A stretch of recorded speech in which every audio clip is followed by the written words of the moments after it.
बहुत समय पहले की बात है। एक कुएं में कई मेंढक रहते थे। उनका राजा था गंगराज। गंगराज बहुत झगड़ालू और घमंडी स्वभाव का था। उसे लगता था कि वही सबसे ताकतवर और सबसे बुद्धिमान है। हर कुएं में उसका दबदबा था, लेकिन गंगराज हमेशा झगड़ा करने के मौके ढूंढता रहता था। हर बात में दूसरों की गलती निकालता और खुद को सही बताता। धीरे धीरे दूसरे मेंढक उससे परेशान होने लगे, पर गंगराज को किसी की परवाह नहीं थी। वो अपने कुएं का राजा था और सोचता था कि उसका कोई मुकाबला नहीं।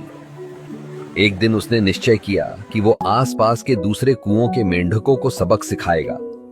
उसने अपनी सेना तैयार की और आदेश दिया, सभी पड़ोसी कुओं पर हमला करो। लड़ाई शुरू हुई। कई मेंढक घायल हो गए, कई मारे गए। कुएं में अफरा तफरी मच गई। तभी किसी ने कहा, राजन, इस झगड़े का कोई अंत नहीं है। लेकिन गंगराज ने किसी की बात नहीं सुनी। इसी बीच गंगराज को एक चालाक नाग मिला। नाग बोला, राजन, मैं तुम्हारी मदद कर सकता हूं। तुम्हारे दुश्मनों को खत्म कर दूंगा। गंगराज ने बिना सोचे समझे कहा, ठीक है, मेरे दुश्मनों को खा जाओ। नाग ने वही किया। वो हर दिन कुएं में जाकर एक एक कर मेंढकों को खाने लगा। पहले दुश्मन मरे, फिर उनके दोस्त, और धीरे धीरे गंगराज के अपने साथी भी गायब हो गए। अब कुएं में सिर्फ गंगराज और नाग बचे थे।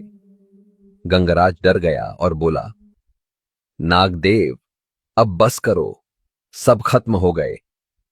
नाग हंस पड़ा और बोला, नहीं गंगराज, अभी एक मेंढक बाकी है। गंगराज ने कांपते हुए पूछा, कौन? नाग बोला, तुम। इतना कहते ही नाग ने गंगराज को भी निगल लिया, और इस तरह झगड़ालू गंगराज का अंत हो गया।